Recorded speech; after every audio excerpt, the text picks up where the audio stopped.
Raid dei centri sociali, domenica intorno alle 19 davanti alla stazione di Mestre, dove un gruppo di militanti di Forza Nuova stava manifestando contro un presunto stupro ad opera di immigrati, al momento non confermato dalle forze dell'ordine. Sul gruppo sono piombati alcuni militanti dell'estrema sinistra, dando luogo a una breve colluttazione.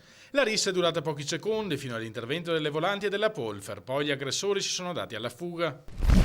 Per cause ancora da accertare, una Lancia Y è finita capovolta poco dopo le 14 in strada delle Valli a Noale. Miracolosamente incolume la guidatrice, una 25enne di Santa Maria di Sala, che è stata comunque presa in cura dal personale del 118 per accertamenti. All'arrivo dei vigili del fuoco di Mestre era già riuscita da sola a uscire dall'auto. Nessun altro mezzo è stato coinvolto nell'incidente. L'ideatore del celebre lungomare delle stelle iesolano, Amorino De Zotti, lancia insieme ad alcuni parlamentari di Forza Italia la proposta destinata a far discutere, intitolare un pezzo di spiaggia a Silvio Berlusconi, garantendo all'ex premier l'onore già toccato a Mike Bongiorno, Alberto Sordi, Alex Del Piero, Federica Pellegrini e molti altri. Perplessità dal sindaco di Forza Italia Valerio Zoggia, che preferirebbe lasciar fuori la politica da questa piccola tradizione locale.